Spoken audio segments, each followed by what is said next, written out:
preside at our 6th annual Hall of Fame ceremony. Tonight, the Chelmsford High School Alumni Association is going to honor 9 more most worthy people.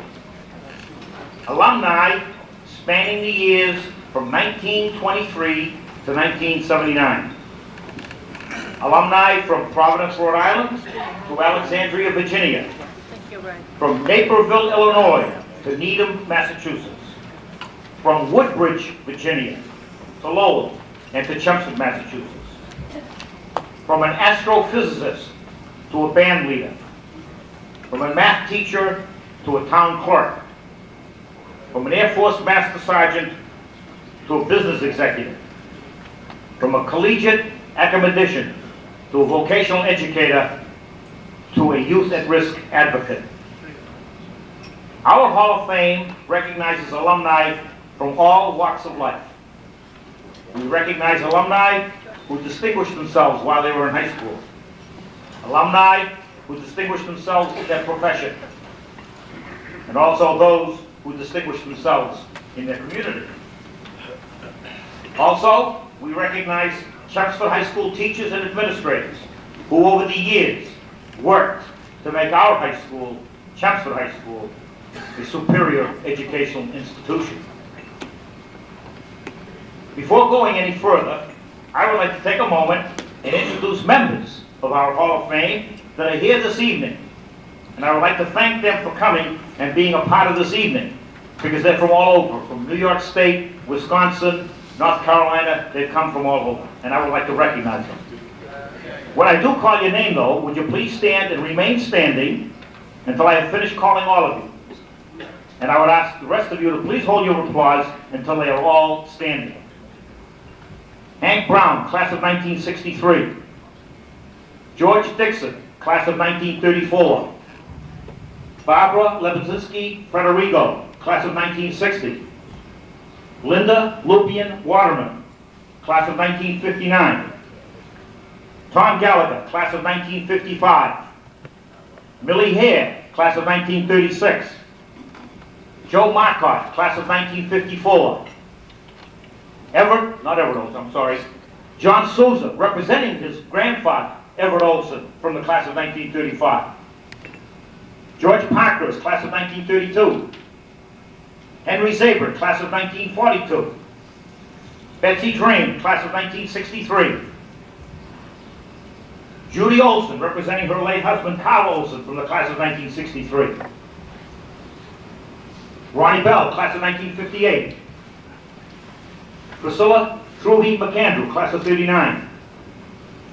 Judy Sidebottom Putnam, class of 1963. Dennis McHugh, class of 1966. Bruce McMaster, class of 1963. And Dick Markery, class of 1945. How about that? Thank you very much.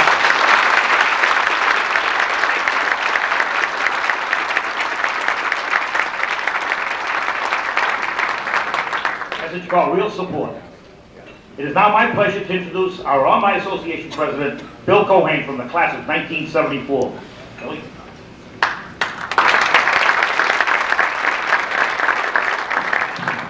Thank you, George. I'd just like to welcome you on the behalf of the officers, the Board of Directors, and the entire membership of the Chelmsford High School Alumni Association to our Hall of Fame dinner this evening and induction.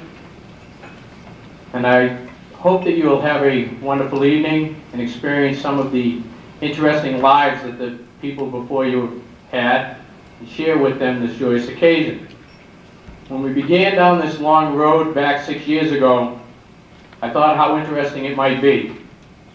And yet I never did really completely fathom what has occurred or what will occur. And it is amazing to me to this day, the people that have graduated from Chelmsford High School, who have served as teachers, as coaches, as band leaders, as instructors, as administrators. We are all very fortunate who have had the opportunity to graduate to attend Chelmsford High.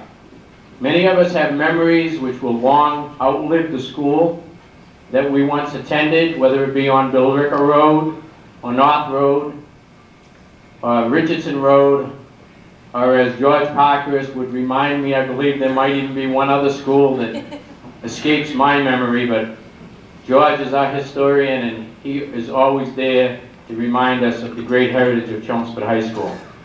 I thank you all for coming. I wish you well this evening, and enjoy the program.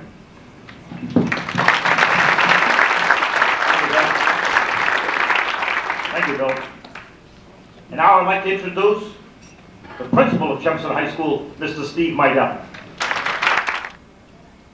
Thank you very much. I'm both pleased and honored to be here tonight. Pleased because tonight, among your inductees are three special people to me. One, a respected former colleague, another, a treasured friend, and the third, a student I've never had the pleasure of having in class, but whom my wife, Fran, had the fortune of having as an elementary student. I'm going to let you figure out which one of those are now. You have friends, Fran? I'm also honored to be here tonight as I continue my first year as the principal of Chelmsford High School, something I considered a most distinguished honor. As I look back to the principals under whom I worked, John Conrad Sr., George Simonian, George Betsis, and Herb Levine, I cannot but applaud their talents and expertise, for they made this job look so easy that I applied for it. And there are days when I sit working out strategies with Dr. Dick Moser, our superintendent, and I wonder if I will ever be able to do as he does, balance my dedication to students' learning with the realities of a budget and the patience with the process. And then I watch my three deans, Al Thomas, Bernie Battle, and Jeff Doherty, who would have loved to be here tonight, but they are chaperoning the dance while I'm here. There are benefits. And I watch their dedication serving students, trying to assist students and parents and teachers to make education work for all. And I think back to their role models, Ed Quinn, John Boucher, Jack Conrad, and Angelo Taranto, and of course the most recent past dean of Whittier House, who had the expertise of 1 year in the post to share with them, none other than yours truly. And I truly wonder, how did the others continue to do this job for longer than 1 year and do it so well? And then I received my answer this week. I do believe things happen for a reason. And my answer came via George Simonian. No surprise. George approached me and mentioned that there were 30 principals from Russia visiting the United States, and would I, on behalf of Chelmsford High School, like to host one for a few days. I need not tell you how convincing, how persuasive George's enthusiasm. The idea intrigued me and I accepted, with the cooperation of Al Thomas, who is co-hosting our visitor. And I'd like him to stand right now, Alexander Dmitriev from Orangeburg.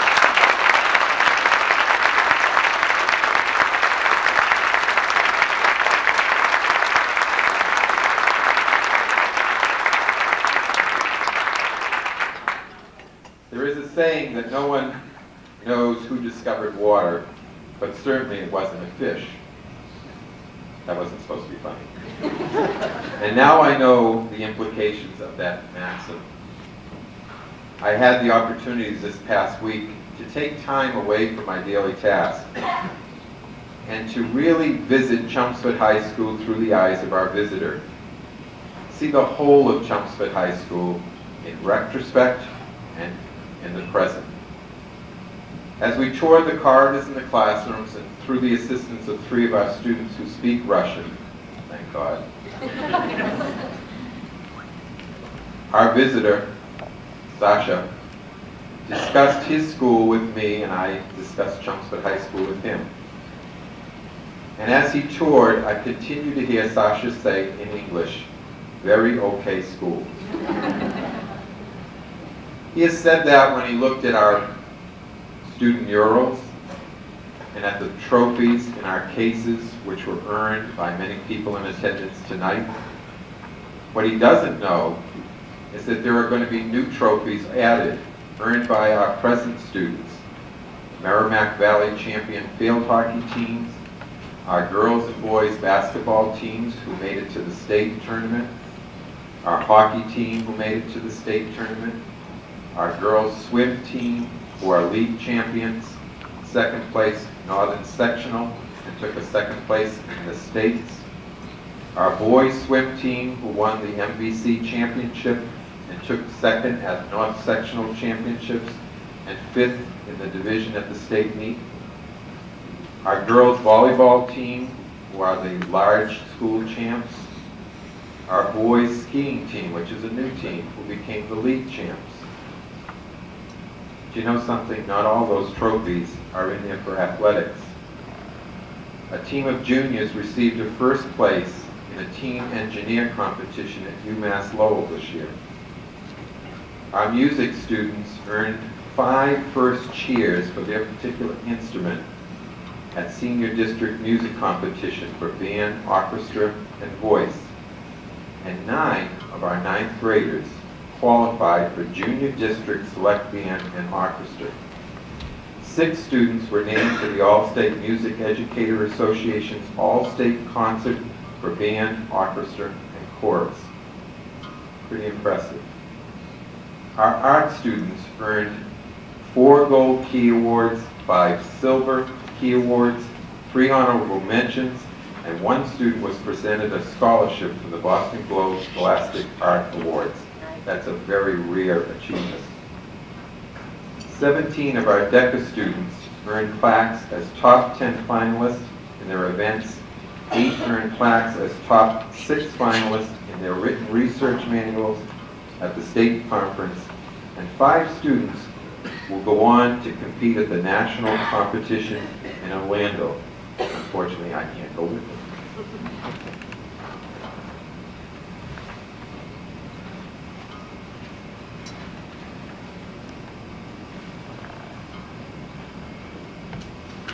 What I have not been able to explain to my Russian colleague is the distinct accomplishments of other students. We have 4 students who received Merit Scholarship Finalist status and another 21 students who received Merit Scholar Commendations. That is indeed a unique achievement by any high school. And yet another student has been nominated as a Presidential Scholar. And then how do I explain the distinction of having one of our students recognized for community service by the Prudential Spirit of Community Awards program, and another for his efforts in establishing brotherhood among various ethnic and religious groups by the program Classmates Today, Neighbors Tomorrow, sponsored by the Jewish War veterans. And still another student for her work with the local food pantry in Chelmsford. Unfortunately, our visitor will leave before our students perform their annual musical, which is student-produced, student-directed. And unfortunately, it came after 70 of our students performed a children's play, which was written by a student, directed by a student, and involved many students backstage in the roles of stage manager.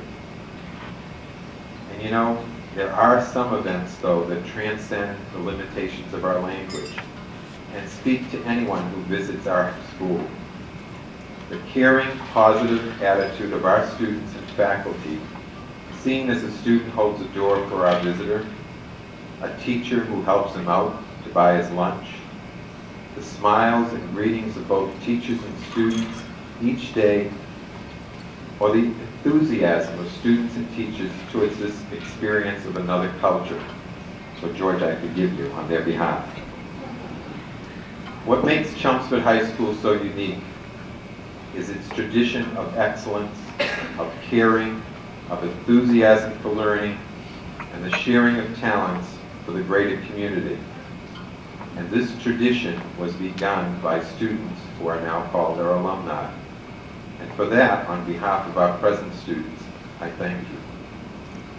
And because of this tradition, I, along with my new administrative team, accept the daily challenges of our job for many years, if you will have us. For we know our efforts will support the great achievements which we are about to hear tonight. And we will accept them because they know they will continue. And we do this knowing that as we continue to have the mentoring of our alumni, our students will realize their true potential. So it is with much pride that I come up here as principal of Chelmsford High School, a very, very okay school. And now, let's get on with the program. Again, with a great deal of pride and pleasure, I would now like to introduce the 1996 members of the Chelmsford High School Alumni Association Hall of Fame. Roger Blomgren, class of 1960. While at Chelmsford High School, member of the varsity football team for 3 years. Played offensive center and defensive end. As a sophomore, was a member of the undefeated state championship team. As a junior, was awarded the Most Improved Player Award. His senior year, he was a co-captain and was a starting defensive end for the Greater Lowell All-Star football team. He was a member of the varsity baseball team for 3 years. Varsity basketball manager for 3 years. Served on the planning committee for the senior class. And served as the school supplies manager for the principal, Mr. Conrad. College. Graduated from Merrimack College in 1969 with a bachelor's in business administration. Graduated from Suffolk University in 1972 with a master's in business administration. Graduated from Harvard University with a certificate from the International Senior Management Program in 1988, where he was also the class chair. Roger's professional career. Raytheon Company from 1966 to 1976. Had numerous positions. All were targeted at businesses in need of process re-engineering and sales profit growth. Then went to Data General Corporation from 1976 to 1979. Served as controller for manufacturing operations. He was the driving force in systems development and installation during highest growth period of the company. From 1979 to 1994 with Digital Equipment Corporation. First, at the Corporate Finance and Administration Office. He was the controller from 1979 to 1984. Directly controlled and administered all aspects of budgeting, measuring and managing of profit and loss and balance sheet for global education and training business. And then into the International Education and Training Office, where he was the manager from 1984 to 1990. Directed all aspects of providing technical, administrative, account management, and sales education and training employees and customers. Service area included over 60 countries. Then from 1990 to 92, he worked in the United States County Education and Training Office, where he was the manager. Managed complete business re-engineering, production, marketing, sales, account management, and delivery of all U.S. customer training products and services. And then he was the manager in the Corporate Alliance Acquisition Office from 1992 to 1994. Sought out, evaluated, negotiated, and executed contractual relationships with major international third-party suppliers of education, training, and consulting products. From 1994 to 1995, he worked for Careline Incorporated, where he was the regional controller, responsible for management of financial aspects of emergency medical services companies for the New England area. From 1995 to the present time, he is associated with Belcore Communications, where he's the executive director for sales operations, responsible for development and management of worldwide sales organization for the leading supplier of telecommunications, industry technical education, and training. Roger was very involved in the community. Just to name a few of his involvements. Chelmsford Board of Selectmen for 11 years, chairman twice. Chelmsford Finance Committee. Chelmsford Town Meeting Representative. Chelmsford Charter Study Committee. And a lot of others. He coached town youth basketball and softball teams. He's a Massachusetts Notary Public and Justice of the Peace. He's also a life member of the Chelmsford High School Alumni Association. 3 of Roger's children graduated from Chelmsford High School. Karen, class of 1981, Kristen, class of 1985, and Eric, class of 1988, and they're here tonight. I'm proud of Roger. Roger Blomgren.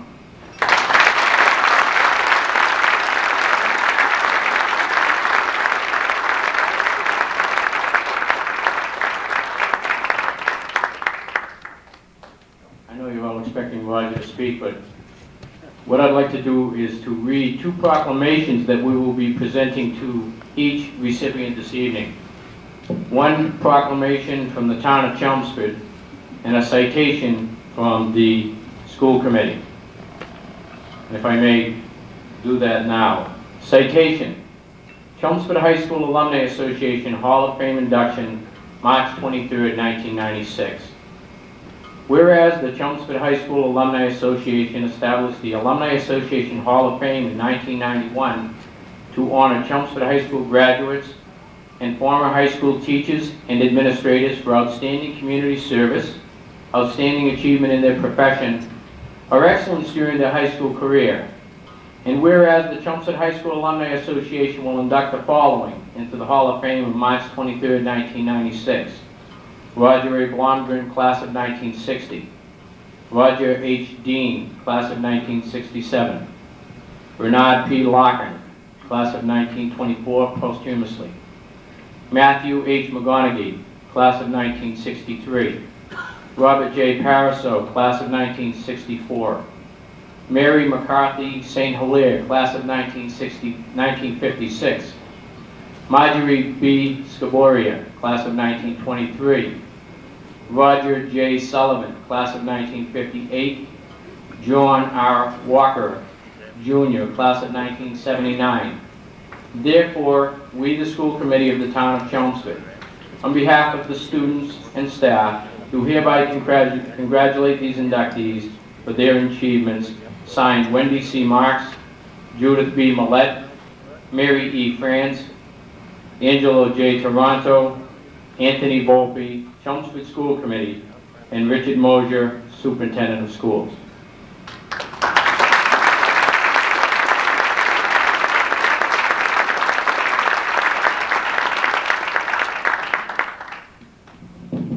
And from the town of Chelmsford, each recipient will receive this proclamation.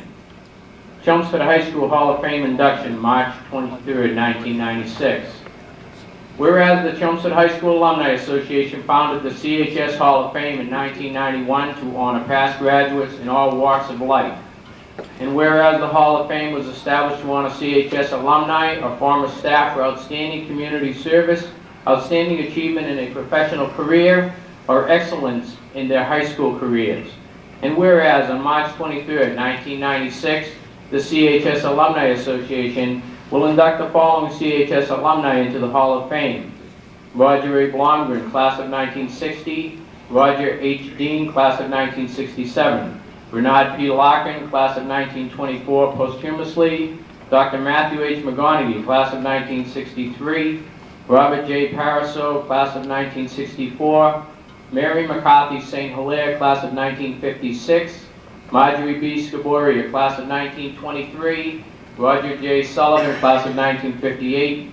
John R. Walker, Jr., class of 1979. Now, therefore, we, the Chelmsford Board of Selectmen, do hereby congratulate these inductees and urge all Chelmsford residents to join us in paying tribute to their accomplishments. Signed, Robert Joyce, Peter Lawler, William Dalton, Susan Gates, and Thomas Welch.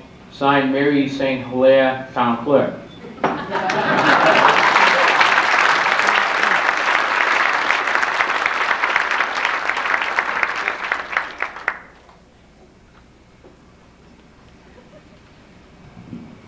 It's rare that we honor a politician from our town, and I don't know if it's because we think it's kind of a place we shouldn't go, but we have 2 of them here tonight, and it is unusual, but one was a member of a special group, the Chelmsford Board of Selectmen, and they asked that a special presentation be given to Roger in a thanks and appreciation from their board, presented here tonight by myself through the presence of Bill Dalton from the Board of Selectmen. It's an award of appreciation This award is presented to Roger A. Blomgren by the Board of Selectmen in grateful appreciation of service to the town of Chelmsford as a member of the Board of Selectmen for 10 years and as a member of other boards and commissions. Additionally, they're presenting this picture to Roger of the center of town to bring with him to Illinois so he can remember his community. And it reads at the top, Roger A. Blomgren, from the Board of Selectmen, in grateful appreciation for your years of dedicated service to the town of Chelmsford, given this day, March 23rd, 1996. And now I present you with Roger Blomgren.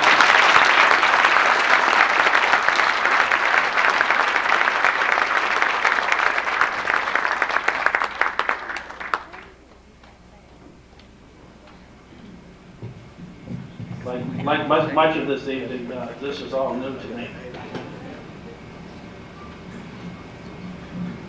It wasn't supposed to be this difficult, Bill.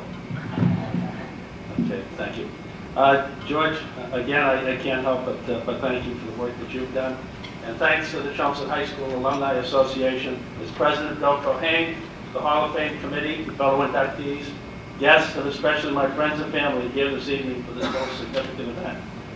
Having spent over 52 years making Chelmsford my home, I moved to Illinois some 9 months ago to join a company called Belcor, where I now serve as the Executive Director for Sales, Marketing, and now Product Development. But let me assure you that there's no place like home. And on that note, there was, Mary mentioned something to me earlier in the evening, that there was a rumor that I was coming back to Chelmsford. And that's true, Mary, I am back here. There was also a rumor that I'm coming back here to run for office. Now let me, it was close. But this is the remnants of my sticker campaign, so Mary, now you can pass these out to some of my colleagues at Jack Steiner, and they can have some fun with that. So that rumor is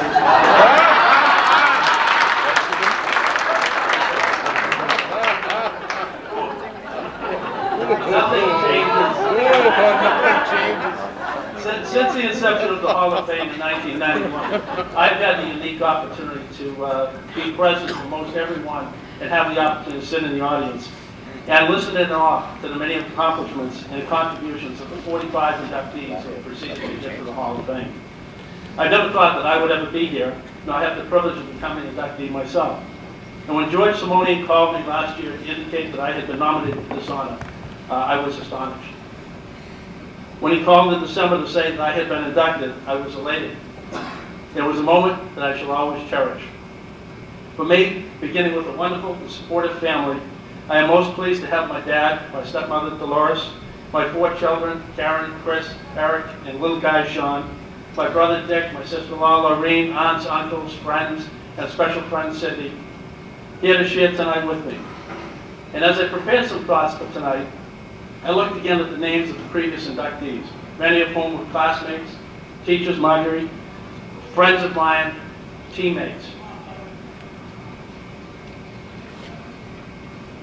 As the first inductee from the east section of town, and the first inductee to have served on the Chelmsford Board of Selectmen, I looked for and found the common thread that appeared, I believe, helped me in achieving this honor.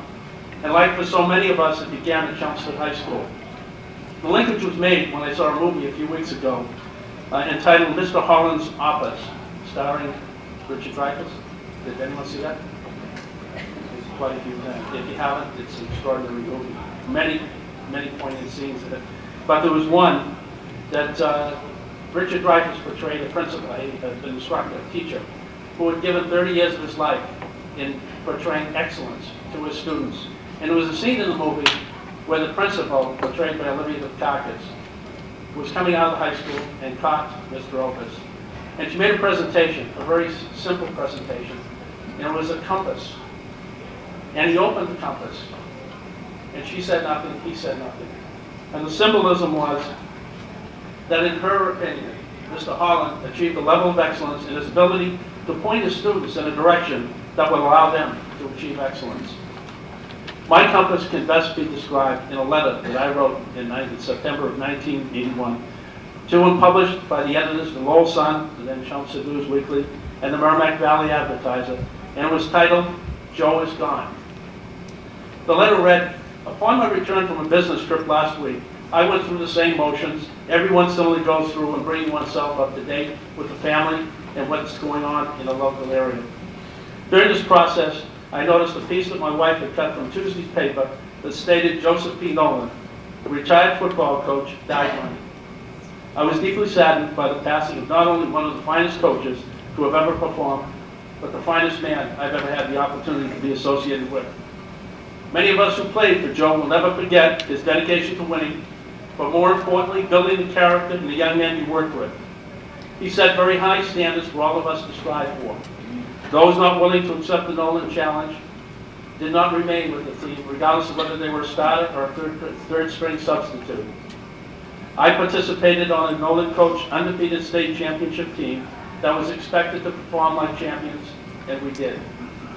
I also participated on Nolan coach teams that had substantially less talent, and only through his leadership did we perform like champions. Anyone who ever played under Joe's tutelage can only now relate to some of the most inspiring moments of our lives. We shall never forget Joe's ability to force us all to reach for that something extra that eludes most men.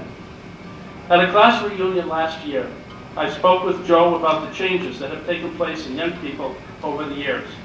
I told him that all through his years at Chelmsford High School, he was probably the most respected member of the faculty by the student body. He felt that the reason may have been that he attempted to set standards for himself and those that he taught that were exceptionally high, and he was unrelentless in that pursuit. I realized only after talking with his wife, Selena, that Joe was not a low man. Joe had to muster all of his strength in order to join us that evening. And as he was leaving, I made a special effort to spend time with a man who meant so much to me during my high school years, and who has meant so much to me since. I felt that we both sensed that this would be his last reunion, and it was. Joe Nolan made a great deal to me, and I'm sure to many of you who read this letter.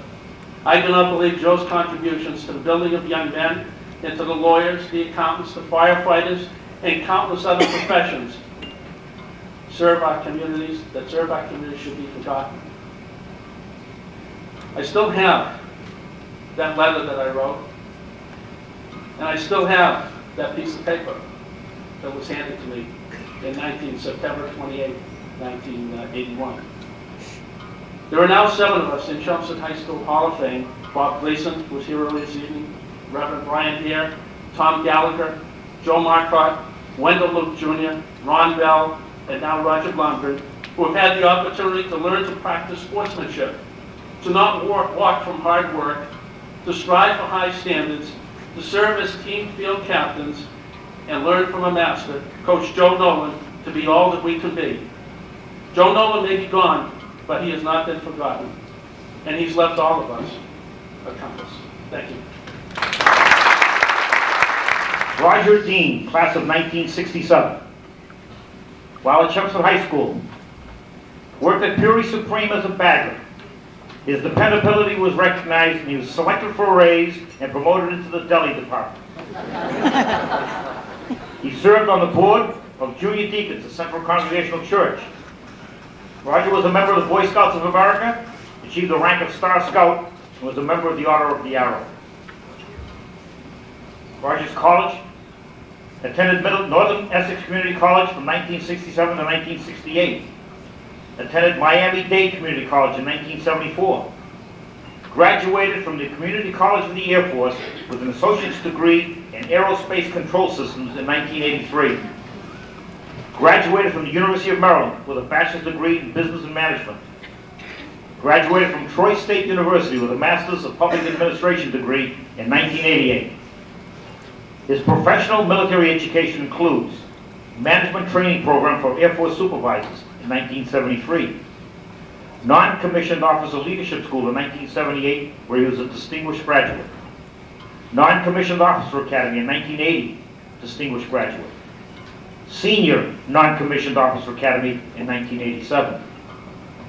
Roger's professional career. Joined the United States Air Force in 1969. From 1970 to 1974, he was the Master Identification Officer in Nobrücken, Germany. Selected as the first enlisted person to qualify as a NATO Master Identification Officer. 1975 to 1976, he was an airborne radar operator.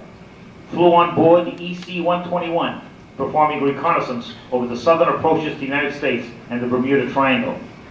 He was selected to provide training assistance to active duty in Air National Guard units. All of this while he was stationed at Homestead Air Force Base in Florida. From 1976 to 1978, he was an air surveillance supervisor instructor up in Cold Bay, Alaska. Served as the primary trainer for all operations personnel and supervisor of the radar site's high-frequency backup communications station. 78 to 1982, back to Nürnberg, Germany. Filled several staff positions with the Aircraft Control and Warning Squadron. Served on the staff to help coordinate airspace management between NATO and the German FAA. Developed and wrote lesson plans for the European Tactical Air Control and Air Defense Systems. From 1985 to 1987, assigned to the NORAD Combat Operations Center at Cheyenne Mountain in Colorado as the Air Defense Operations Superintendent. He was responsible for management and direction of 5 crews in support of the North American Air Defense Command's Air Defense Mission. Scrambled and directed airborne warning and control system aircraft for tracking the Soviet aircraft along the approaches to North America. From 1987 to 1991, Superintendent of Operations for an air control squadron at Bad Münder in Germany. Managed $7.1 million in assets and 65 personnel in the deployment of a mobile radar command and control operations section. 1991 to 1994, the manager of the Tactical Air Control Division under the Director of Operations Headquarters, USAFE, Ramstein Air Force Base, Germany. He was the sole United States representative on NATO's Synthetic Air Defense Exercise Committee, and he assisted in the development of the Bosnia-Herzegovina Airspace Control Plan. From 1994 to the present time, he is the Air Force Career Field Manager for the Aerospace Command and Control Career Field. Selected to be the first Air Force Career Field Manager for his Air Force specialty. One of his many responsibilities in his present position is to identify and coordinate personnel qualification and training requirements for the United States Air Force Mobile Air Traffic Control Systems, North American Aerospace Defense Command, and United States Fighter Bomber Rangers. Roger's been active in his community, active with non-commissioned officer associations, serving as Secretary, Vice President, President, active as a volunteer within the Masonic fraternity, active as a volunteer conducting seminars on financial assistance to military personnel, active as chairman of the United States Military and German Community Special Olympics Awards Committee. Commendations: Air Force Commendation Medal with Oak Leaf Cluster, Air Force Combat Readiness Medal with 2 Oak Leaf Clusters, Air Force Meritorious Service Medal with 3 Oak Leaf Clusters. Roger is a charter member of the Chelmsford High School Alumni Association. His family, his wife Marlis, is here tonight. Roger's late father, John, was a Chelmsford High School graduate class of 1936. I give you Chief Master Sergeant Roger Dean.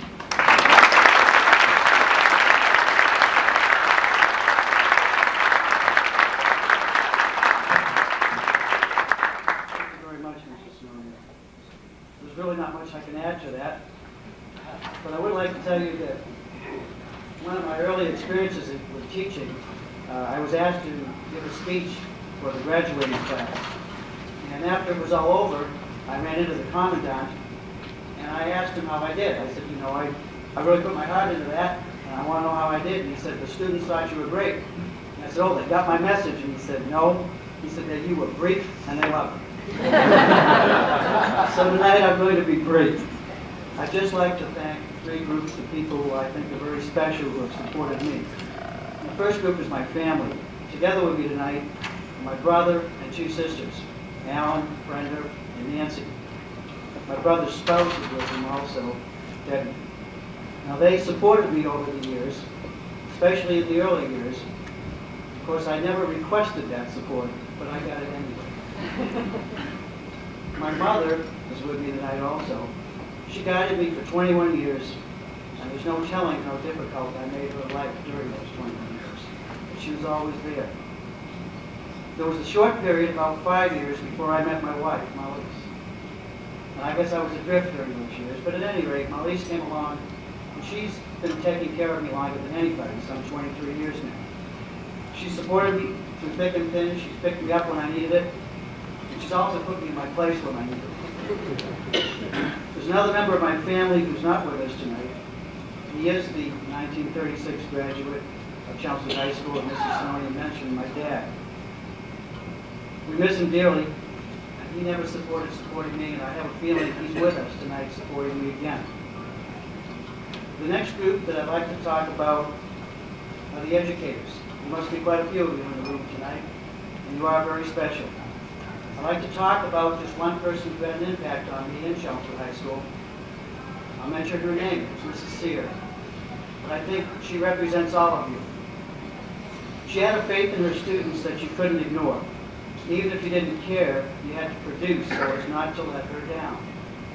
She sincerely cared about all of us, not just the ones who were easy to deal with. Mrs. Sear had enthusiasm for you and your future. She just couldn't help but inspire you on to better things. The last group that I'd like to say thank you to as supporters is all of you. Without supporters, nothing succeeds. The Chelmsford High School Alumni Association and its Hall of Fame program is very successful, and that's because of all of you. Thank you for your support, and thank you for being here tonight. Bernie Larkin, class of 1924.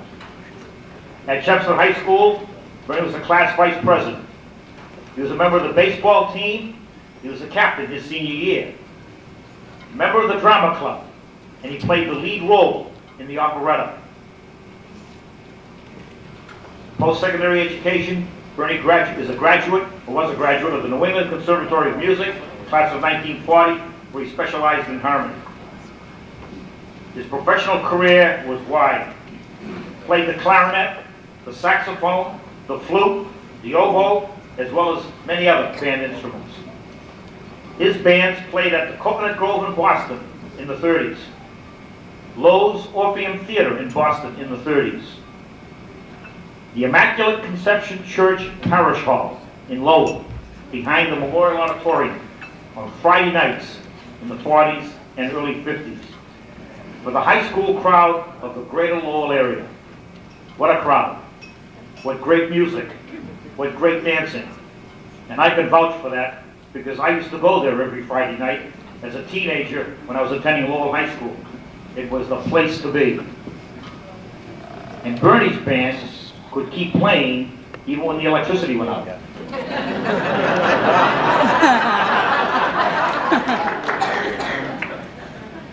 He was a professional music teacher from 1936 to 1952. He directed the Immaculate Conception Church Choir on WLLH from 1940 to 1950. He directed the Lowell Textile Institute Band from 1950 to 1952. He directed community bands in Westford and in Chelmsford. Bernie was appointed music teacher and bandmaster at Chelmsford High School, where he served from 1943 to 1952.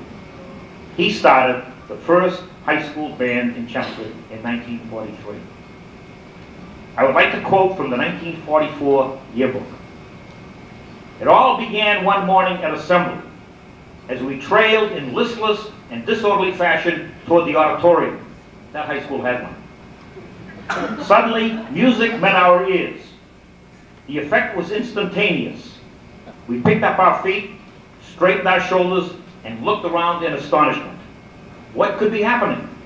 There at the front of the hall, bright and gay, with the incomparable Miss Pafrain swinging a baton, was our own Chelmsford High School band, making its first unannounced appearance. At this crucial point, Bernie Larkin, bubbling with pep and optimism, burst upon the scene. From this moment on, we were all band conscious. That first band numbered 25. Bernie Larkin composed and arranged the Chelmsford High School fight song. His community involvement, with his father, he started the Middlesex Training School Band, initiated the Town of Chelmsford Band, and directed numerous summer concerts for many years. Every Christmas, regardless of the weather, He took the CHS band to the homes of the elderly who were homebound and gave a concert. He led the CHS band at numerous Great Lowell parades, directed the St. John's Senior Choir from 1945 to 1952, served as president of the St. Vincent de Paul Society from 1949 to 1952. Bernie's family is wife Esther, daughters Mary Ann, Bernadine, Elizabeth, Joy, and Marguerite, 13 grandchildren. Bernie died on April 28, 1952 at the age of 44. The 1952 yearbook had a page in memoriam. I would like to read from that memorial. Boys and girls flocked to the Chelmsford High School band room not alone for the inspiration of music, but even more for the inspiration in the heart of the bandmaster. No trouble was too small, no dream too big, no demand too exhausting for his sympathy and understanding. This man made life, as well as music and art. He enriched everyday materials and ordinary experiences with a sense of life's true and universal values. And these values he imparted freely. Bernie gave lessons in music and at the same time lessons in living. He taught what he himself was: simplicity and morality, generosity and godliness, tolerance and the love of the beautiful, devotion to church and charity to the poor. But perhaps more than all else, in all things, he taught joy. His smile was expansive, his voice hearty, and his whole life the creative expression of joyous fellowship. He loved people, old and young, rich and poor, fortunate and unfortunate, his family, his friends, his fellow workers, and his pupils. And because he loved, as he did everything else, with zest and exhilaration, so he was loved in return. What Bernie gave cannot be overestimated, and in the lives of the hundreds of young people who have passed under his tutelage, he is immortalized. That was Bernie Larkin. And here, representing Bernie, is his daughter, Joy.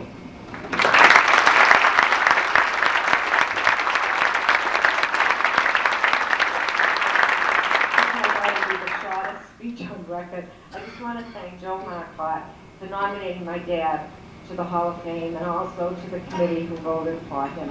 I've met many people this evening who knew my dad back in the 40s and the 50s, and we've had a lot of memories. Again, my family's here tonight, and we all thank you for a wonderful evening. Thank you. Matthew McConeghy, class of 1963. While at Chelmsford High School, good government day representative, member of the Science Club, a science fair participant for 3 years, member of the yearbook staff, member of the Key Club, member of the literary magazine staff, manager of the football team his senior year, member of the cross-country team for 3 years, member of the basketball team for 3 years, member of the track team for all 4 years. He was on the Class C state championship his senior year, and he was a member of the Class C state relay champions. Matt was a quarter miler. His college career: graduated from Duke University with a Bachelor of Arts degree in 1967 with a double major in zoology and English. Was a member of the student crew of the research vessel R.V. Eastwood, doing research on sponges of the continental shelf. Graduated from the University of Arizona with a Master of Science degree in 1977, where he studied medical technology procedures. Graduated from the University of Connecticut with a Doctor of Philosophy degree in 1982 with a major in microbiology.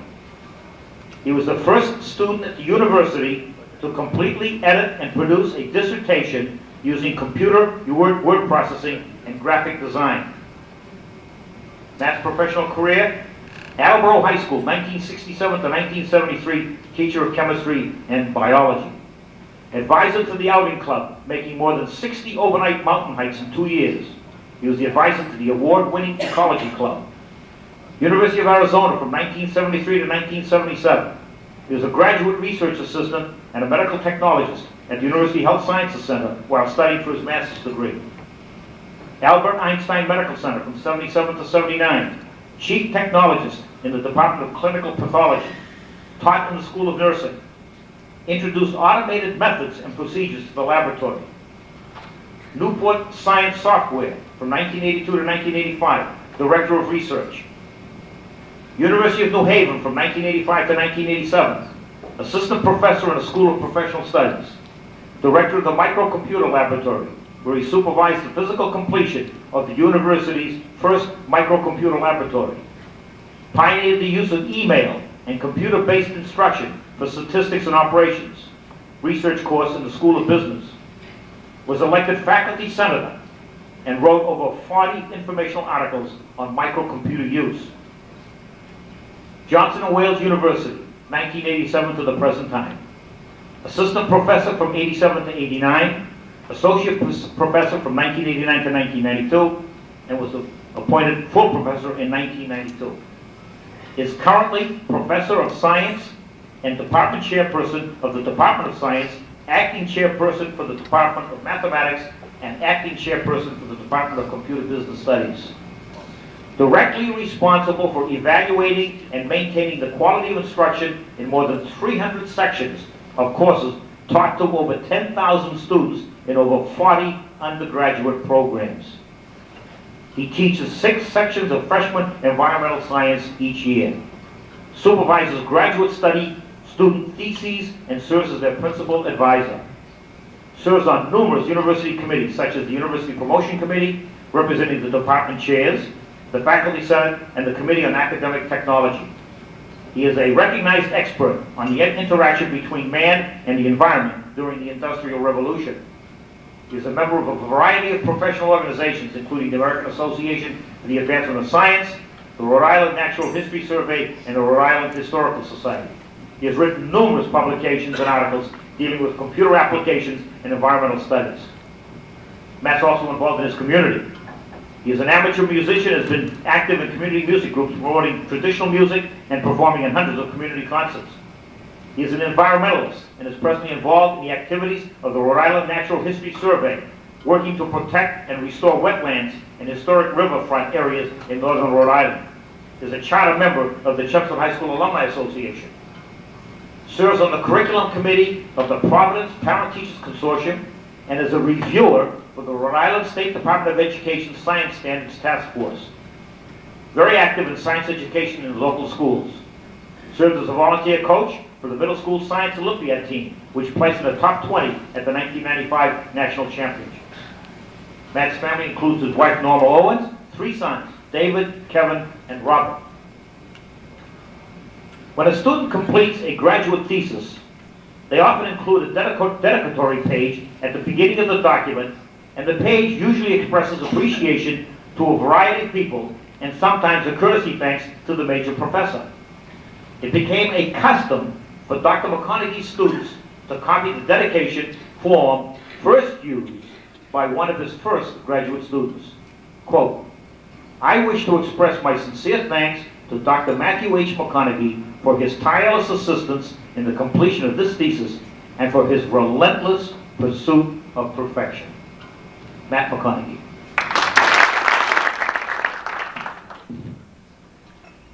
Thank you very much for the honor of inviting me here tonight. I want to say hello to a number of people I know in the audience who knew my mom and dad. I spoke to them just a couple of days ago, and they're doing well and expected to play golf today. So they send their greetings to many people whom they remember with great affection from their time in Chelmsford. The French playwright Molière said one time, "There is no pleasure so exquisite as to receive the notice and acclaim of those whose applause confers honor." Unfortunately, that was not the elegant quotation that I first thought of when I found out that I was going to be honored here. Actually, what I first thought of was a Gary Larson cartoon. And in the Gary Larson cartoon, the one I thought of, it has 2 panels. And in one panel, there's a businessman, a captain of industry. He's sitting at his desk. The desk is covered with telephones, and behind him is a big window, and you look through the window and you see factories and smokestacks, and he's in control of everything. The other panel of the cartoon has a guy in ragged pants, no shoes, no shirt. He's got a straw hat on. He's lying under a palm tree with his feet in the waves. And the caption underneath the cartoon says, "Good life, wasted life." I have to think about it. Well, Larson's ambiguity is what gets us, because we're not all that sure sometimes in the late 90s and as we look at our young people for the 21st century, exactly what constitutes a good life. And what we're even less sure about is how do you go about creating a situation where the kids who come out of that situation will have a good life. And one of the things that we think about Chelmsford, that I think back about Chelmsford, and I think many of you have this feeling, is that what has happened in general in Chelmsford for many years is that we have created a situation where kids can go and have a good life and do things for their communities and outside and in professional ways that are outstanding. I'm not sure exactly how to describe what it is that Chelmsford does, but in my mind, it has a lot to do with a sense of place. And a sense of place means a physical place and a temporal place. It means a lot to me looking back at Chelmsford, that when I was a little kid, 5 or 6 years old, I used to walk up and down Littleton Road and walk to the McFarland School and walk to Adams Library. By myself, of course, in those days. We didn't worry about what we have to worry about now, but I could walk along and I could walk through the cemetery, and there were cemetery stones in the cemetery behind the Unitarian Church that were from the 1600s and the 1700s and the 1800s and the 1900s, and there I was, and I was kind of at the end of the line at that moment, and you could look backwards and see things. And then when I delivered papers, it meant something to me that I delivered papers, and I walked past the house where Alexander Graham Bell had taught deaf children. And then when we rode the bus to school, we rode past a house that in King Philip's War was the garrison house. I didn't know then about the Indian atrocities that had made Chelmsford kind of the wounded knee of the 17th century. But I had a good feeling about the physical place where I existed, and that it related to me in a meaningful way. It gave me a sense of who I was and where things had come from. So physical place and temporal place is important. But the other thing is that your sense of place involves your community. And I know, just as others of us have said, and as I've seen other people say at the previous meetings where we've honored people and inducted them, there are some people in this room who had a very important role in trying to give us a good sense of our place. And I can, like many of us here, George Simonians, for me, was one of those people who identified to me very much what my place ought to be, and I probably wouldn't have ever gone into education if I hadn't known George. But I don't think and there's a few other people I could mention. One who was very important to me was Bob Clow, whom you honored a couple of years ago, and that was a very important thing to me. He was a very important person in my life. But it isn't just necessarily only individuals who give us a sense of community that tie us to the community. I think there's something else that happened that was very important. My family came to Chelmsford, and I think many other families came here because Chelmsford had good schools, and we wanted good education. That's what my family wanted. And it meant a lot to me, and I think in my class in particular, in the class of 63, we have an awful lot of people in that class who are educators.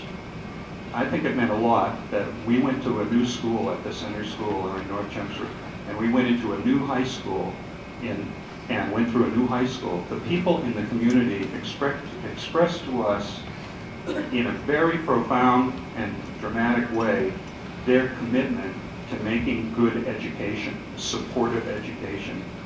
That was something that was dramatically important to the adults in town at that time.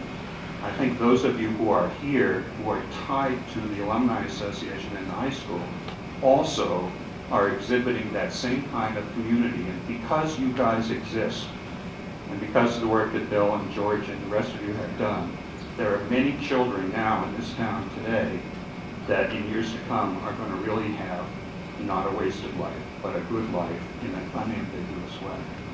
Thank you very much for the honor, and I hope that you will continue your activities because they are desperately needed right now. Thank you. Robert Pariseau, class of 1964.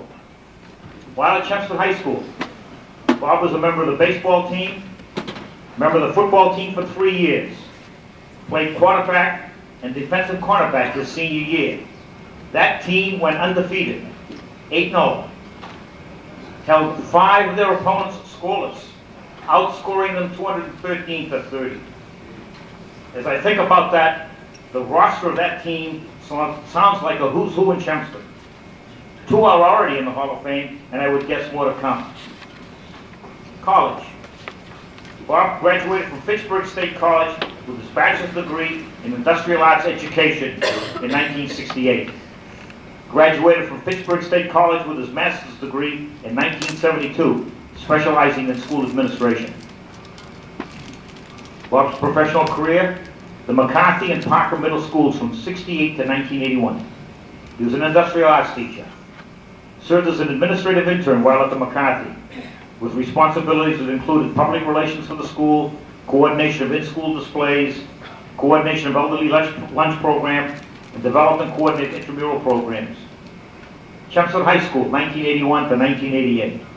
An industrial arts teacher. Industrial arts department head, where he created and administered budgets for department grades 7 through 12. Updated all industrial arts curriculum to include new technologies. Coordinated all of the logistics involved in the operation of a highly technical department. He was involved in the extracurricular activities of the school. Varsity assistant football coach for 15 years. Varsity assistant track coach for 2 years. Stage director and set building for the drama club. Building of outdoor physical education apparatus. Moved to New Hampshire, Milford Area Senior High School, New Hampshire, 1988 to 1991, where he was the vocational education director. Developed with the staff 5-year plans for vocational, industrial arts, and home economics programs. Developed integrated courses with math and science departments. Developed a relationship with neighboring communities to receive their students into the Milford vocational program. Then to Nashua High School from 1991 to 1995, Director of Vocational Education. And now he's at Salem High School in Salem, New Hampshire, where he's the Director of Vocational Education, responsible for budget preparation, evaluation of staff, preparation and administration of grant money, staff development activities, liaison to local, regional, and state committees and agencies. Belongs to the New Hampshire Vocational Association, American Vocational Association, New Hampshire State Vocational Directors Association, Vice President from 1991 to 1992, President 1992 to 1993, and is serving on the Executive Committee from 1991 to 1994. Awards. New Hampshire Excellence in Education Award, 1994. New Hampshire State Council for Vocational Technical Education, Vocational Educator of the Year, 1994. New Hampshire Vocational Association, Vocational Educator of the Year, 1994. Member of the Chelmsford High School Alumni Association. His wife, family Sheila, 2 daughters, Beth and Christine. Back in 1961, when I first got to know Bob, small talk usually revolved around football and the future. He always said that he was going to be an engineer or a teacher. Thank God for Fitchburg State, because here is one heck of a teacher, Bob Pariseau. Back in those conversations involving around engineering or teaching, anytime I get into a conversation with Mr. Simonian, I think it was preordained. There was no other profession that was going to be suitable. As I was listening to you speak, George, I found myself wondering who you're referring to with all those superlatives. Many times people tend not to think about what they do as being special or unique. Certainly, I had never thought about my contributions to Chelmsford High School as a student, teacher, coach, and administrator as being out of the ordinary. I'm still trying to comprehend Mr. Simonian's first call in August, informing me that I would be nominated for induction to this prestigious organization. That in itself was very flattering and a great honor. My initial thought was, what have I done that would put me in the same category as previous inductees, or indeed as the inductees that you've heard about this evening and that you will hear about after me. They have all had outstanding careers, been great athletes, or have been contributors to the common good in some manner. But when the call came in January that I had been selected to enter the Hall of Fame, I was truly speechless. You may well imagine that being speechless at that time led to sheer panic when I realized that I would have to say a few words to you this evening. What could I say? How would I be able to put into words what this honor means to me? And how could I present that meaning in a manner that would not act as a sedative, a sleeping pill? For you in the audience. No small task. As for many in this room, CHS for me was the best thing that ever happened to me as a student, an educator, and a coach. Therefore, I decided that taking this time to represent how CHS and the whole experience affected and influenced my life would be the way to put this honor in perspective. Looking back at my time at Chelmsford High School brings fond memories as a student and athlete. Educators such as C. Edith McCarthy, John Conrad, Jack Sargent, John LeClaire, Charlie Mars, Tommy Eck, and George Simonian, and many others, had profound influences on my life. I saw how important each was in the life of a student, how a word here or there could make such a difference. I thought perhaps this is something I would like to do as well. At the same time, Charlie Mars and John LeClaire saw something in me that prompted them to suggest that I consider being a teacher. Considering what I had done in their classes and the type of student I had been, I was truly flabbergasted. Then Mr. Simonian told me, "Don't forget us. Be sure to come back. We need all the good people we can get."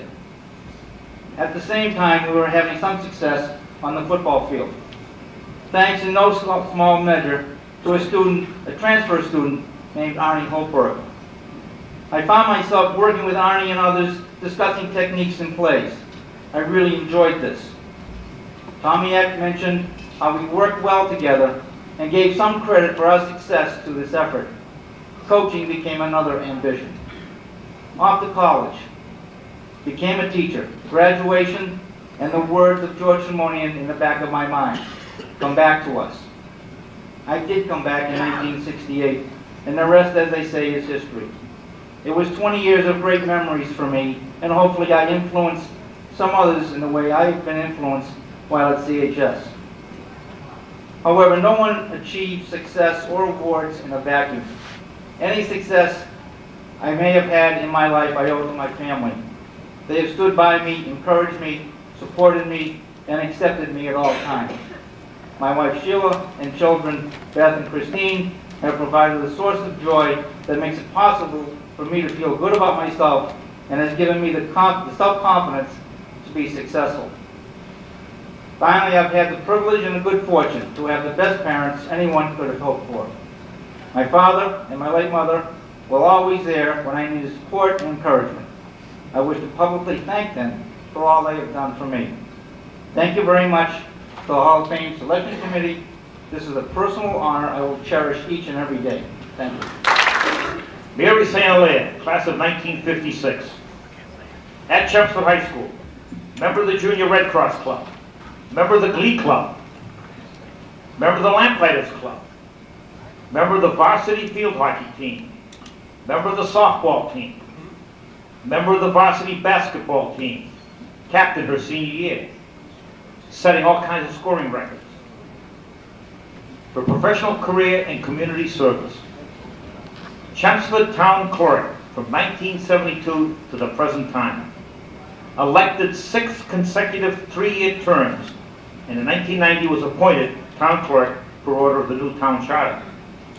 Justice of the Peace, 1972 to the present time. Vice Chairman of the Charter Commission, 1988 to 1989. Member of the Ethics Committee, 1989-1990. Member of the Commission on Disabilities, 1986 to the present time, and is the current treasurer. Member of the Democratic Town Committee, 1962 to 1992, treasurer for 11 years. Member of the International Institute of Municipal Clerks. Member of the Massachusetts Town Clerk Association. Member of the Middlesex County Town and City Clerks Association. Served as past president and past vice president. served on the executive committee for 10 years. Founder and co-chairman of HELP, HELP, which stands for Help Exceptional Little People for Camp Paul. From 1974 to the present time, in those 20 years, HELP has raised, with the aid of matching grants, over $400,000 for camperships. She's the town coordinator for E911. From 1992 to the present time, serves the liaison with NYNEX for its smooth operation. She's a certified municipal clerk in 1978. She attended Salve Regina College in Newport, Rhode Island in order to take all of the courses required for certification as a municipal clerk. Certified Massachusetts municipal clerk in 1993. She's a charter member of the Chelmsford High School Alumni Association and is a member of the board of directors of the association. She is also a very active member of her class reunion committees. Family includes son Mark and wife Monica. Mark is a graduate of Neshoba Tech. Son Matthew and wife Mary. Grandsons Matthew and Joseph. Daughter Martha Raffay and husband Brian with granddaughter Brianna. Matt and Martha, both graduates of Chelmsford High School, class of '83. I found the following in the 1956 yearbook. Quote, a true Irishman with the wearing of the green on Tuesdays and Fridays, outstanding forward and co-captain of basketball, enjoys talking, especially in study hall. The life of any affair. How true. Mary St. Hilaire.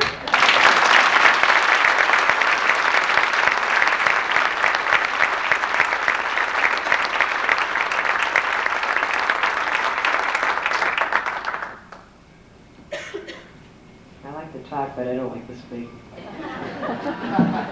I just want to clear up. I ripped up Roger's sticker strictly because we don't allow them on our machines. It was nothing political. I'd like to thank George for the wonderful introduction. George can make a dull person sound exciting.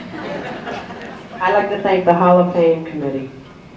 They put weeks and months into this affair every year, and they outdo themselves every year, and I say thank you to you people.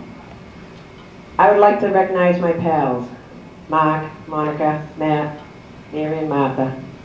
My big brother, Phil. He taught me how to play basketball. He actually pounded it into me out in our backyard. My sister-in-law, Doris. My favorite sister, Judy. My nieces and nephews, my dear friends, my co-workers, my classmates. Anne-Marie flew in from Virginia this morning to be with us tonight. I really appreciate you all coming. I'd like to give a thumbs up to my super office staff. I would like to say thanks to my late mother and father. They were the greatest. When I look back to see what role my high school years played in my life, I realized I could write a sequel to a popular book, and it would be titled, All I Really Needed to Know I Learned in High School. You must remember in the 40s and 50s, we didn't have kindergartens in Chelmsford. This month I started my 25th year as town clerk, and I credit the lessons I learned in high school for my longevity. Sports played an important part in my life in high school, where I learned teamwork, sharing, winning. It's not the end of the world if you lose. You just make sure you won a lot more than you lost. I learned you should treat everyone in a fair manner by watching Miss McCarthy. In Miss Hare's French class, I learned you get in far less trouble when you tell the truth. One day I looked Anne-Marie an answer in class, and Miss Hare knew someone gave her the answer. When she asked who it was, I raised my hand. I had to report to Miss Hare's class after school. I also had basketball practice, so some of my teammates come up to get me out. And Miss Hare said, seeing I told the truth and didn't penalize the rest of my class, she let me go to practice. Of course, Miss Hare's version would probably be, she was so shocked I actually knew an answer. She didn't have the heart to punish me.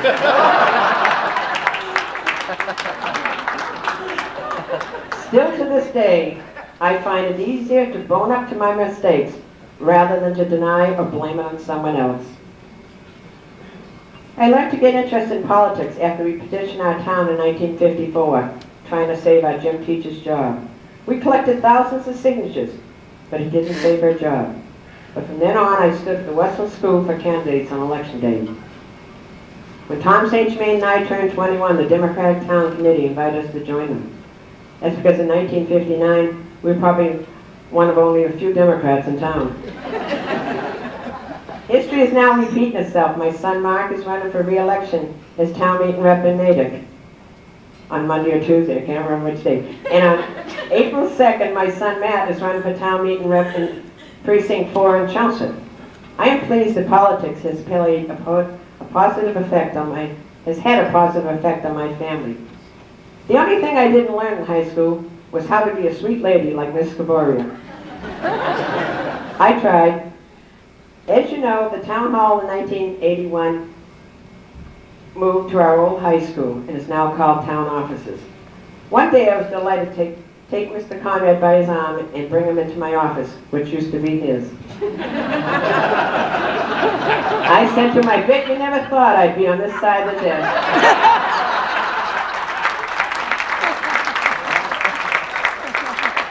He shook his head and gave me a hug. This is why I enjoy my job so. I think I'm still going to high school every day, and I don't have to grow up yet.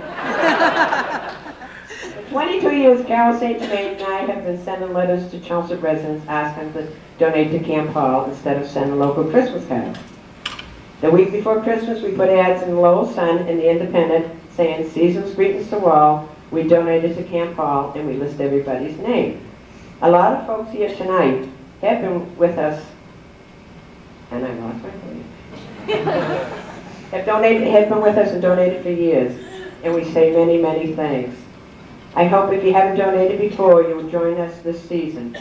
Camp Hall needs your support more than ever. I am thrilled to have my name on the 1996 Hall of Fame plaque. 3 plaques over from my favorite brother-in-law, Carl. Graduation speaker, ranked 3rd in her class.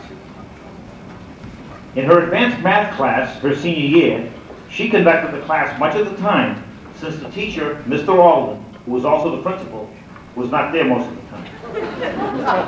She was very active in the Girl Scouts of America. That's where she got started. College. Graduated from Wellesley College in 1928 with a Bachelor of Arts degree in mathematics with a second major in French. While at Wellesley, maintained her interest in the Girl Scouts by being a leader in Natick and in Wellesley.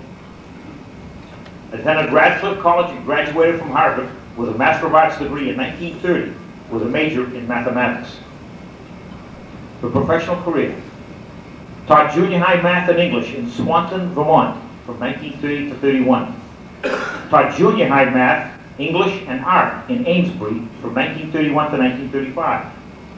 Taught high school math in Tewksbury from 1935 to 1942.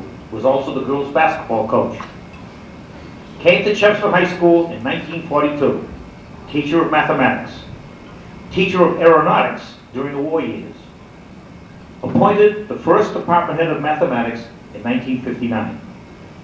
Served as an advisor to the Junior Red Cross Club, the Math Club, and the class of 1955.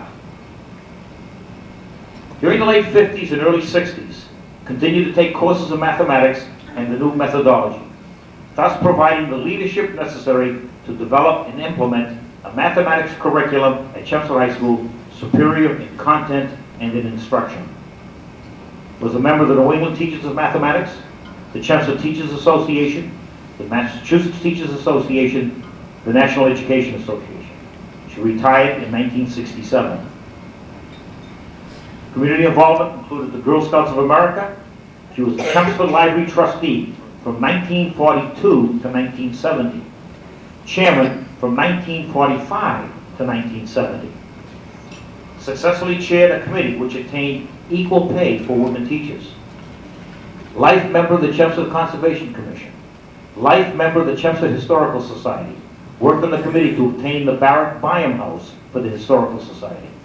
was an active member of the Central Congregational Church, was president of the Wellesley College Club of Lowell for several terms, member of the Appalachian Mountain Club since 1940, active participant with the American Red Cross and the Florence Crittenden League, life member of the Chelmsford High School Alumni Association, and also a world traveler.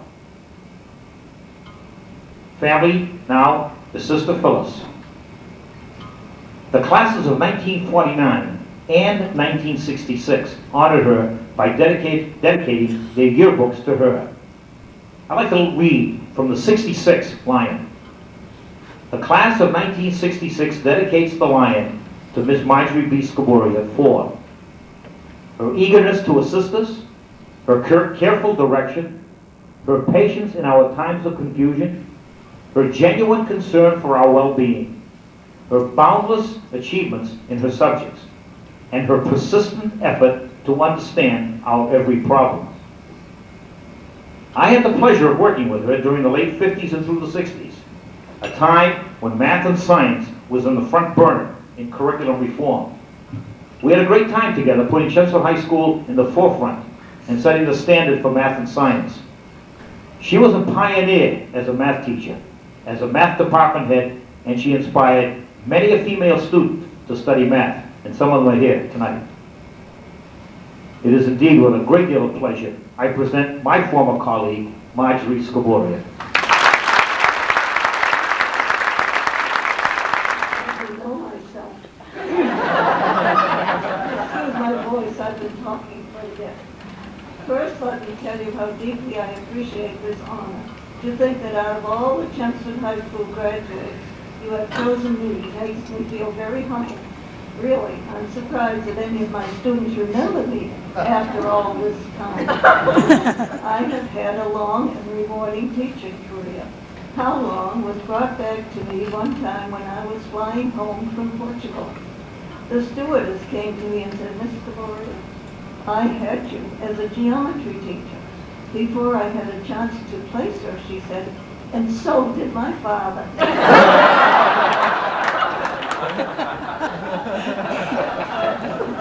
As I think back over the years, I remember with affection the wonderful young people I had in my classes, and certain isolated incidents come to mind. The day in the first week of my first year of teaching, when someone put a snake in the drawer of my desk. My discipline wasn't very good, so I knew something was up when the pupils were absolutely quiet. I conducted the morning exercises as usual and carefully did not open my desk. When the class left the room, I found the snake, picked it up. It was only a little grass snake, handed it to one of the boys and asked him to take it out, because it would not be happy in school. It really helped my image. The time when one of my worst behaved students leaned too far back in his chair and hit his head on the wall, knocking himself out of the I think it was the first time he was completely quiet in Sophomore's definition of a circle, spelled, by the way, C-I-R-C-U-L. It's a line which goes round and round and round and never stops. The fact that my pupils were incensed that I should take a point off for every misspelling. I was teaching math, wasn't I? The Easter, my senior advanced math student gave me a stepladder because they were all tall and chose to write on the top of the chalkboard, which I could not reach. I remember stepping up onto it and saying, "This is the first time I've been able to look down on you." And that special group of teachers at Chelmsford High School who were not only my colleagues, but friends. And while I'm at it, I might tell Mary St. Hilaire that when I had a scout group in Chelmsford, we went to the town hall to watch the voting procedures. And after a while, I said, "Are you ready to go?" And one of them said, "No." I said, "What are you waiting for?" "I want to see a Democrat."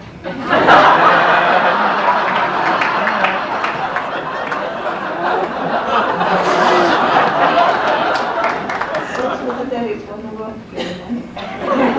Thank you very much for bestowing this honor on me. I've written myself a little note, and I forgot to mention, I do want to say this, because this morning at about 11 o'clock, I had a call from one of Marjorie's former students, calling from California, saying that she wouldn't obviously be here tonight, but wanted me to recognize Miss Scoboria. Her name was Phyllis Blomgren, class of 49, and she says she might remember me because I used to play the piano.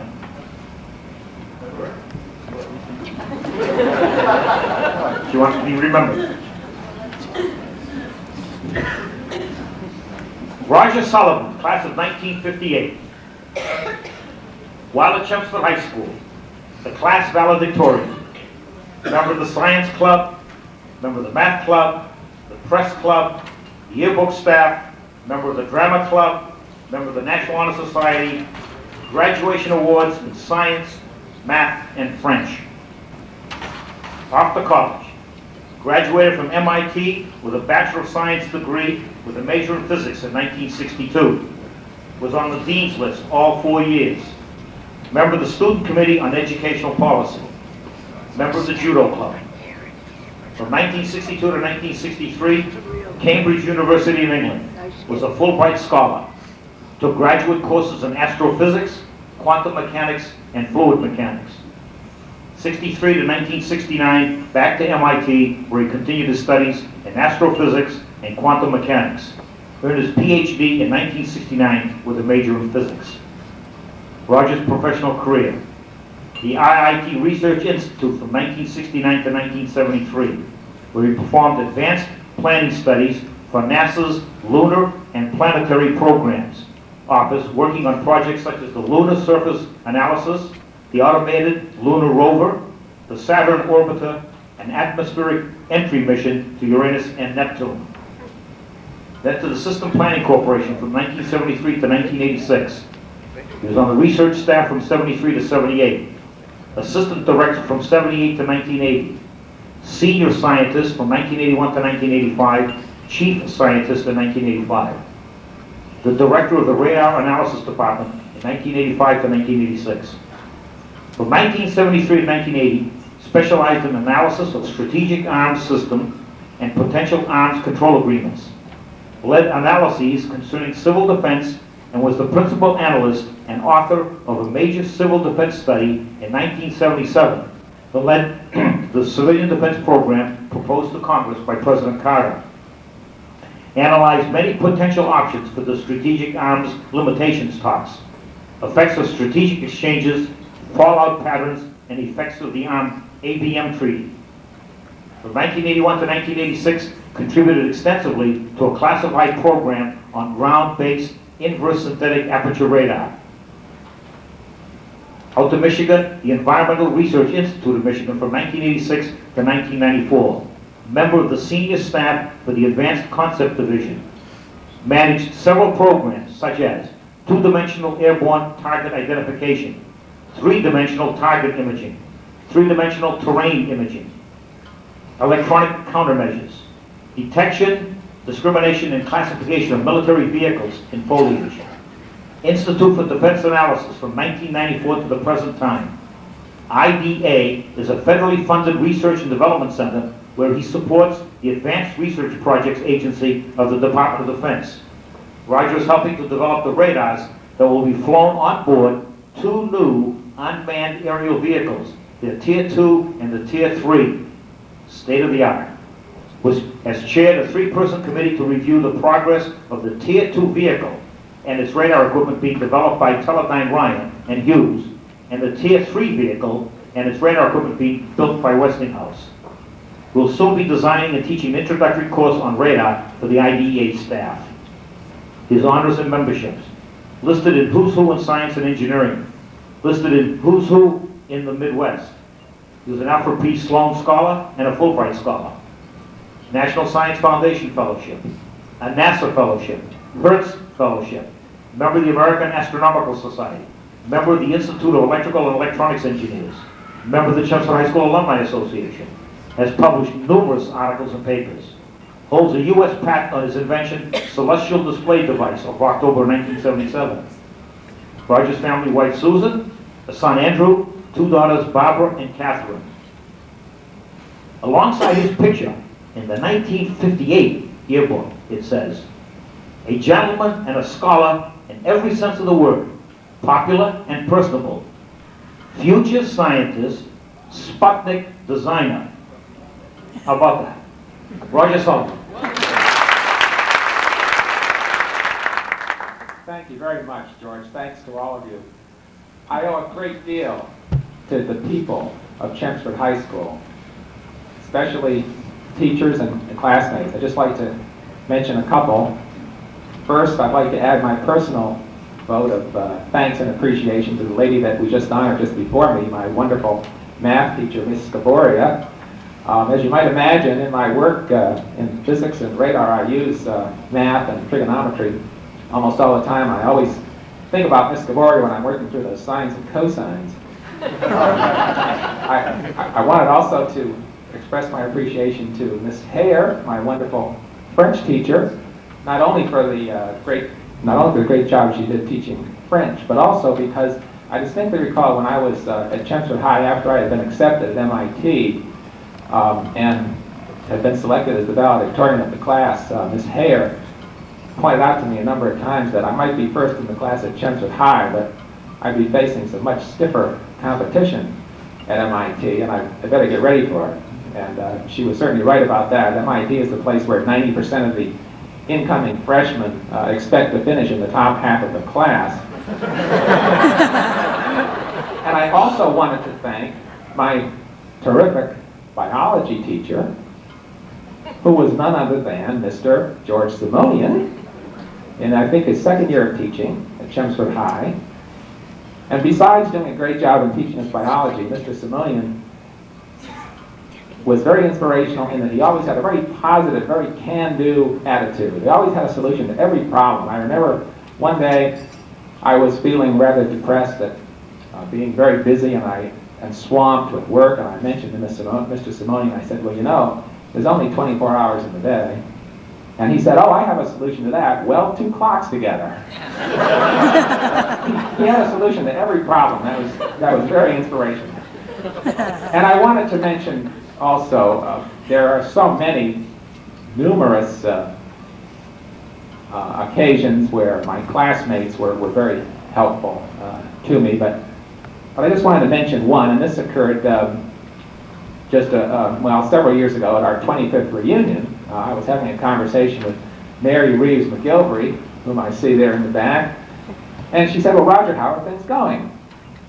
And I said, so I responded by reciting a list of all the things I was doing and what my kids were doing and so on, and she said, Roger, look, all I care about is, are you happy?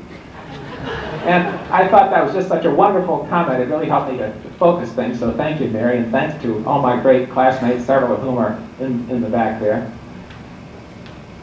And to all my teachers and classmates and everyone at Chelmsford High who was so helpful to me, thank you very much.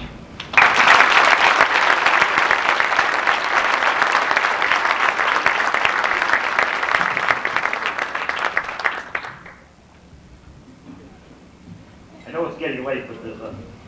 Will I come, Roger? Oh. I've got to say, it's a cute story. That year that Roger was taking biology, he was a senior, and by and large, all sophomores took biology.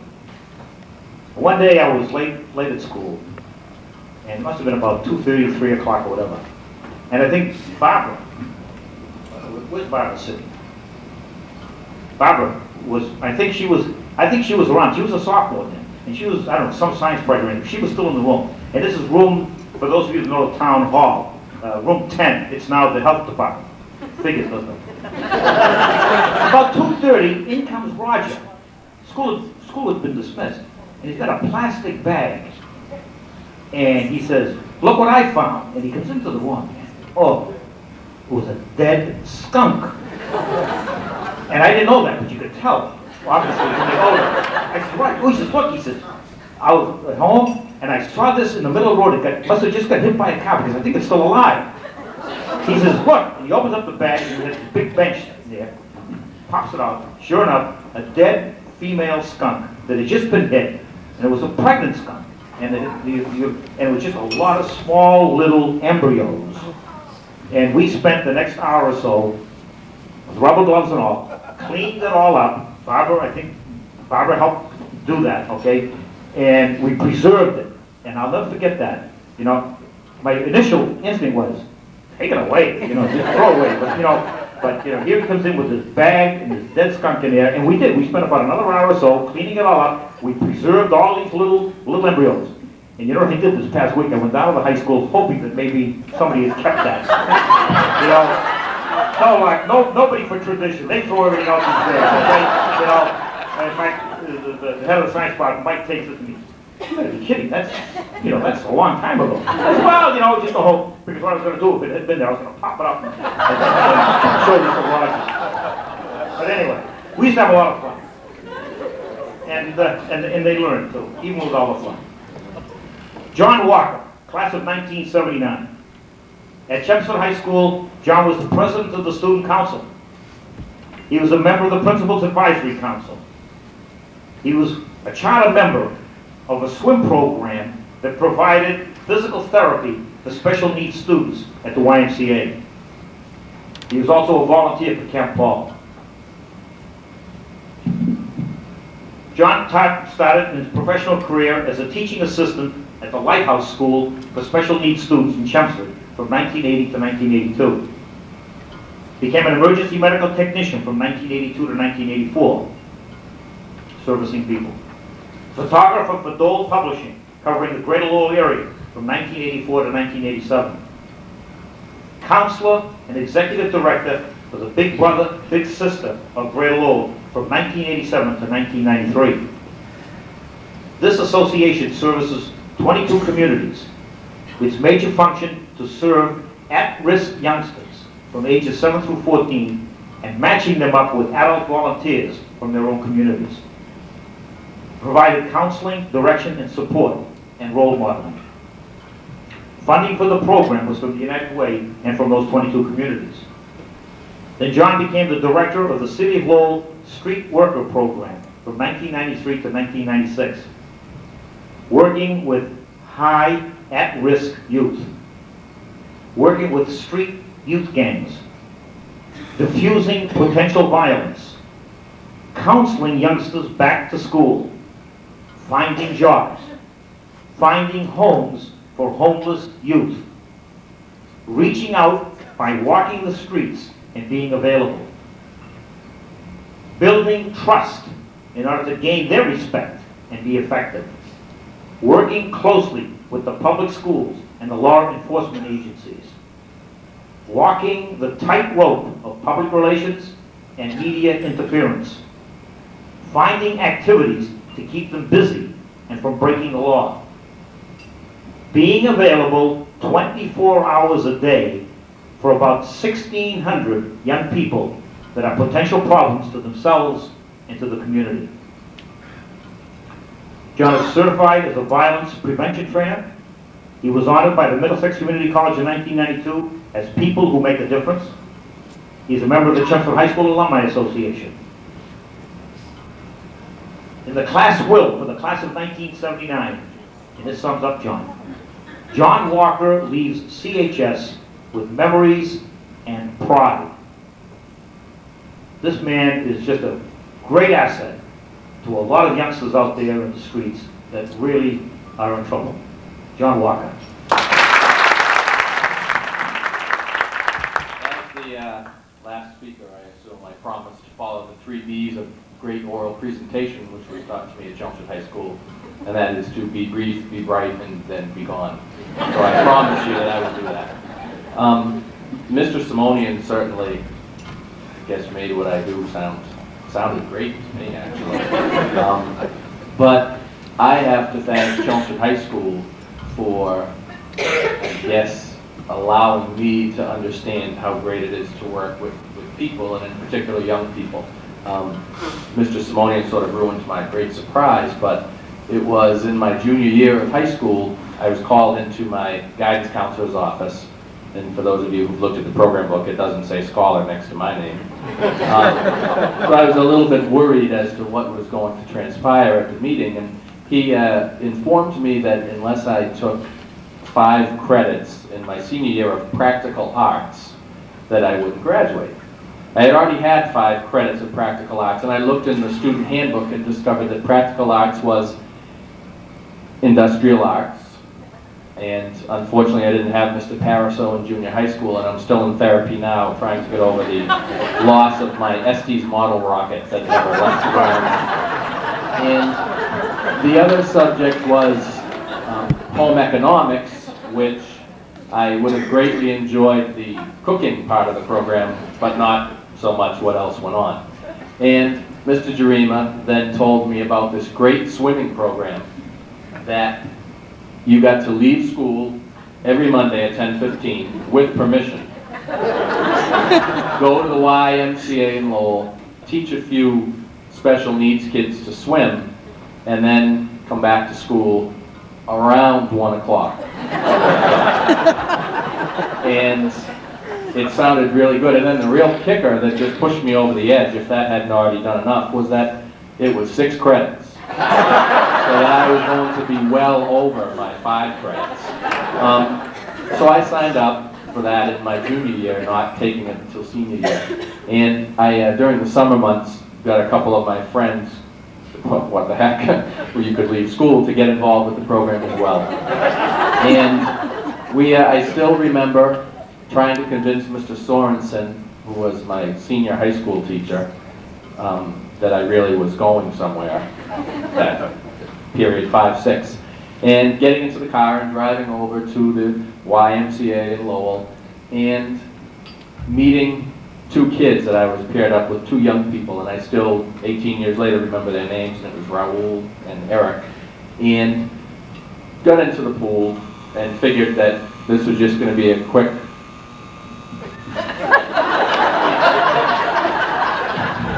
okay, sorry. That it was going to be a quick program, and I got into the pool with these 2, and it just was an unbelievable experience for me.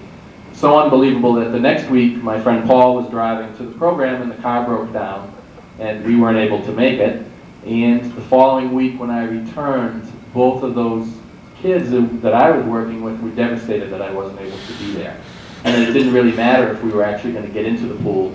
It was just a few seconds of checking out how they were doing and seeing what was going on in their lives and just being there for them. When I got the call from Mr. Boucher, I believe it was in the fall, that I was selected or was nominated to be inducted this evening, I was very honored.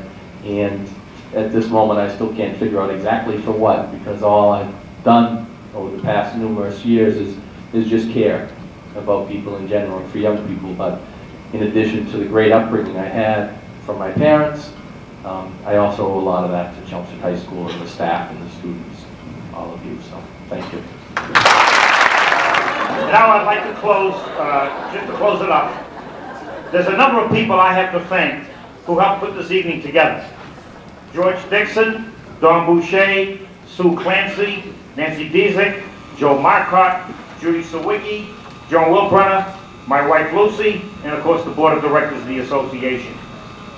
I would like to congratulate all of our new members into our Hall of Fame. I want to thank all of you for coming tonight. Make sure that if you park in the garage, you get your parking tickets validated.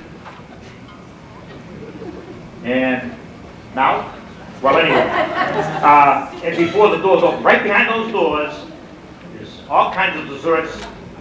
I think carrot cake, Boston cream pie, apple pie, chocolate cake, coffee, tea. I don't think I'm missing it, but anyway. And I would like all of you please to stay and let's have some good sociability and talk with these great folks. We'll be doing this again next March, probably right here, where we'll be honoring 9 more great people. Thank you very much. It's been a great night.